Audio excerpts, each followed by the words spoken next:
4 ayat 46 sampai 54 untuk menyambung apa yang disampaikan oleh Pak Jonas. Yohanes 4 ayat 46 sampai 54 ini penting bagi kita. Saya membaca, kita mau partisipasi pria dan wanita. Yang 47 wanita dan pria 48. Saya membaca judulnya dan 46. Yesus menyembuhkan anak pegawai istana. Maka Yesus kembali lagi ke Kana di Galilea, di mana ia membuat air menjadi anggur. Dan di Kapernaum ada seorang pegawai istana, anaknya sedang sakit, wanita. Ketika ia mendengar bahwa Yesus telah datang dari Yudea ke Galilea, pergilah ia kepadanya lalu meminta supaya ia datang dan menyembuhkan anaknya, sebab anaknya itu hampir mati. Maka kata Yesus kepadanya, "Jika kamu tidak melihat tanda dan mujizat, kamu tidak percaya." Pegawai istana itu berkata kepadanya, "Tuhan, datanglah sebelum anakku mati." Kata Yesus kepadanya, "Pergilah, anakmu hidup." Orang itu percaya akan perkataan yang dikatakan Yesus kepadanya, lalu pergi. Ketika ia masih di tengah jalan, hamba-hambanya telah datang kepadanya dengan kabar bahwa anaknya hidup. Ia bertanya kepada mereka, "Pukul berapa anak itu mulai sembuh?" Jawab mereka, "Kemarin siang pukul 1 demamnya hilang." Maka teringatlah ayat itu bahwa pada saat itulah Yesus berkata kepadanya, "Anakmu hidup." Lalu ia pun percaya, ia dan seluruh keluarganya. Sama-sama. Dan itulah tanda kedua yang dibuat Yesus ketika ia pulang dari Yudea ke Galilea. Apa yang menjadi perhatian kita di sini adalah bahwa perkataan Tuhan Yesus Kristus adalah jawab. Jadi kita harus carilah dahulu kerajaan sorga dan kebenarannya, maka kepadamu akan ditambah akan apa yang diinginkan hatimu.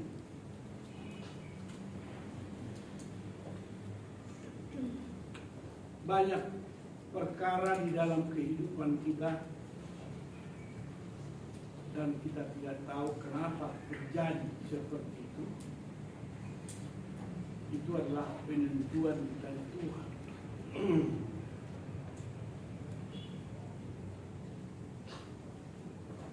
Jadi apa yang dikerjakan Elia? Apa sudah menyebut dia ketakutan, lalu dia menghindar.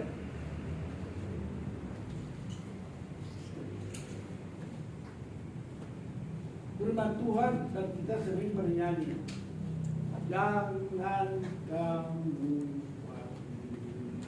apa yang kau makan minum makan, jangan kamu kuati, Bapa di surga berpihak." Jadi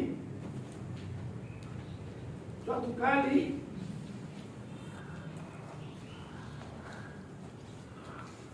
saya dapati di rekening saya kok ada uang tambah 200 juta.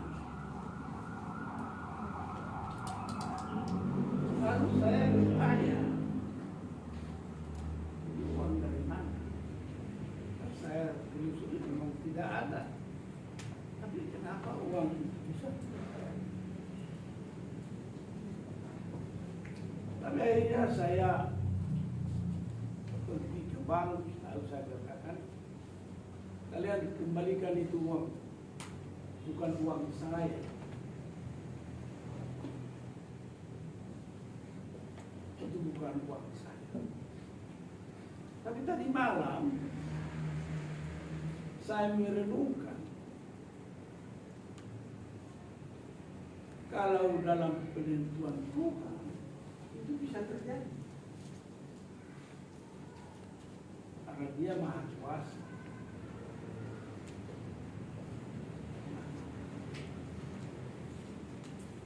Tuhan kuasa melakukan segala perkara.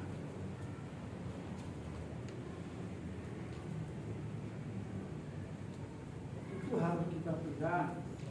Dan pegangan kita adalah perkataan Tuhan.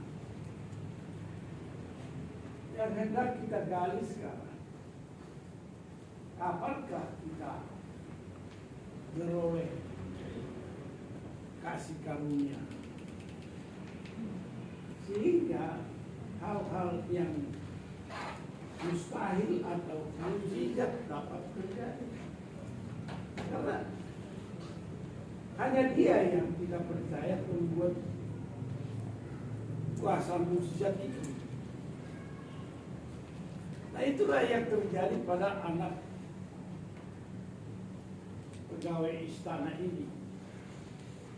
Kita harus tahu maksudnya ini pegawai istana Herodes ya, bukan pegawai istananya Pontius Pilatus, gitu kan? Sebenarnya peristiwa yang terjadi yang kedua kali ada mukjizat dalam pekerjaan Tuhan sudah membuka pintu bagi istana Herodes. Supaya apa? Bahwa kehidupan ada di tangan Tuhan. Jadi kalau normatif ya, ini pegawai istana tentu, disebut pegawai istana tentu orang penting ini. Dia bisa bercerita kepada istana kerajaan Herodes bahwa mukjizat terjadi di rumah saya. Tetapi tidak dia lakukan. Dia hanya menikmati sendiri pengasihan Tuhan. Tidak boleh kita menikmati sendiri pengasihan Tuhan. Itu harus disebarluaskan dan dikatakan harus bersinar. Bahwa kemuliaan Tuhan itu bersinar dalam kehidupan kita. Dan saya rasa inilah yang menjadi panggilan kepada semua mahasiswa dan staf KSM supaya sinar kemuliaan Tuhan itu terjadi dalam kehidupan masing-masing kita. Sinar kemuliaan Tuhan memenuhi sekelilingku, ku rasakan hadiratmu, kau tenggelamkan jiwaku, ku ingin tetap tinggal bersamamu. Apabila ada keinginan kita, seperti firman Tuhan mengatakan, dari dalam hati terjadi kemuliaan Tuhan. Jagalah hatimu dengan segala kewaspadaan, karena dari dalam hatimu akan memancar kehidupan. Ada kerinduan dari kita masing-masing bahwa kita mau ambil bagian dalam kemuliaan Tuhan yang dahsyat. Ya nggak apa-apa lah, upaya dari Pak Jonas berjuang dalam karier seperti yang tadi. Itu pasti bisa terjadi dengan maksud bahwa melalui profesional itu akan semakin bersinar, akan selalu menampakkan kebaikan Tuhan dalam hidup kita. Bukan hanya di STT ini, tetapi akan bersinar ke lingkungan yang lebih luas, gitu kan? Jawaban telah disampaikan tadi.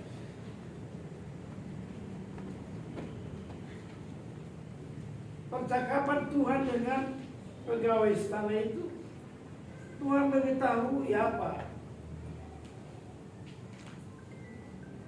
permintaan dari pegawai istana, supaya ini pegawai istana ini hanya membutuhkan mukjizat saja.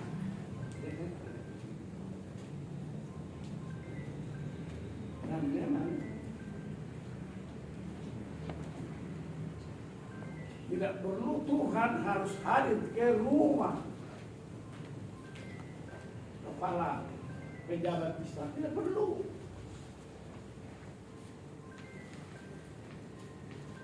Anakmu hidup, cukup. Tidak perlu mukjizat seperti yang didambakan oleh kepala istana itu. Masuk kepala istana itu, pegawai istana itu, oh, bersama Yesus dia datang ke rumahnya, lalu mukjizat dia lihat. Cukup perkataan Tuhan, anakmu hidup. Pada kita pun yang hadir di sini, Tuhan berfirman, jadilah apa yang Tuhan katakan. Jadi hari pertama sampai hari ke-6 jadi semua yang Tuhan katakan jadi.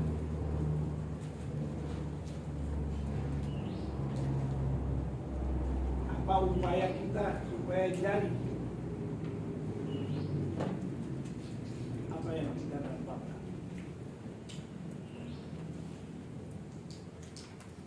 Bertemu dalam kasih-Nya, berserah dalam anugerah-Nya, bersuka cita semua di dalam rumah Tuhan. Nah itu, jadi seperti apa gambaran masing-masing kita untuk mensyukuri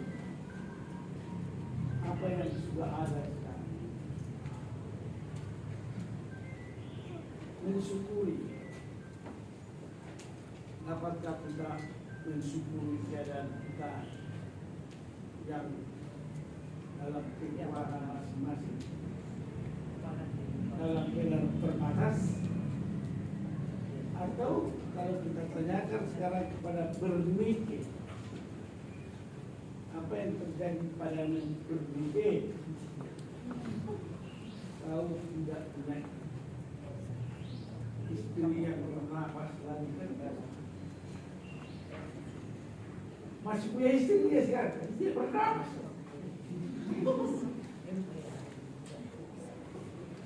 Ya tentu dia harus berkata kepada kepada rumput yang tidak bergoyang-goyang, kepada Hasbullah.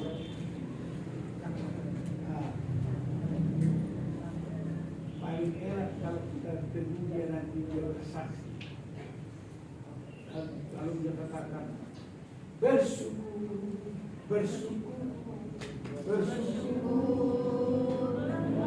Kenapa? Karena satu orang tidak perlu dia urus lagi. Bukan sekarang ketawain.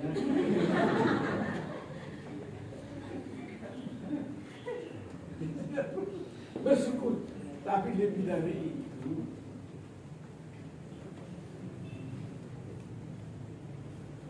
lebih daripada itu, aku percaya Tuhan tak pernah mengecewakan.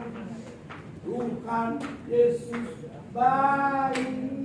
Kalau dia begitu ya, kalau begitu bersyukurnya, maka lebih daripada yang dia harap pasti akan terjadi. Kenapa? Tuhan itu baik kepada kita semua yang dapat menjawab seluruh pertanyaan masing-masing.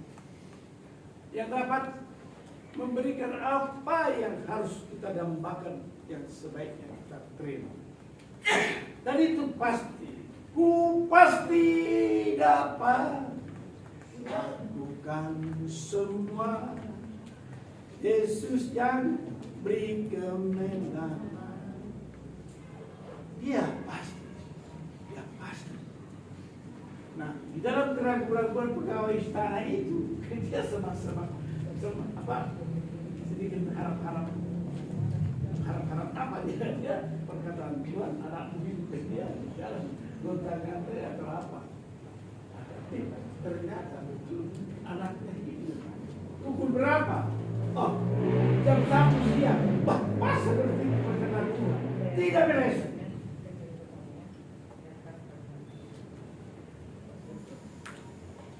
Tapi kita harus lebih dari kebenaran. Kenapa jangan seperti harap lepas ini. Tadi kita lebih dari kebenaran. Kalau kita tidak lebih dari kebenaran, ya kita akan selalu tidak sampai kepada tidak sampai. Artinya kita tidak sampai ke titik sampai, kita tidak tiba kepada titik sampai daripada iman kita. Saudara kalian, perkataan Tuhan adalah jawaban. Kapan Tuhan akan berkata kepada kita? Tidak cukup karena sudah ada bacaan. Di sini sudah limpah perkataan Tuhan. Tidak cukup dengan limpah perkataan yang ditulis. Tapi ini adalah dasar. Dasar dari segala sesuatu yang kita harapkan dan bukti dari sesuatu yang tidak kelihatan. Sudah Tuhan. Shalom. Shalom. Berkibarlah benderaku, lambang suci Kau perwira di seluruh rakyat Indonesia. Kau tetap pujaan bangsa. Siapa berani menurunkan Engkau serta karyatmu membela sang merah putih yang berwira, berkibarlah selama-lamanya. Merdeka! Merdeka! Karena 17 Agustus kalian harus Merdeka! Tapi yang terutama apa? Makan kerupuk. Yang terutama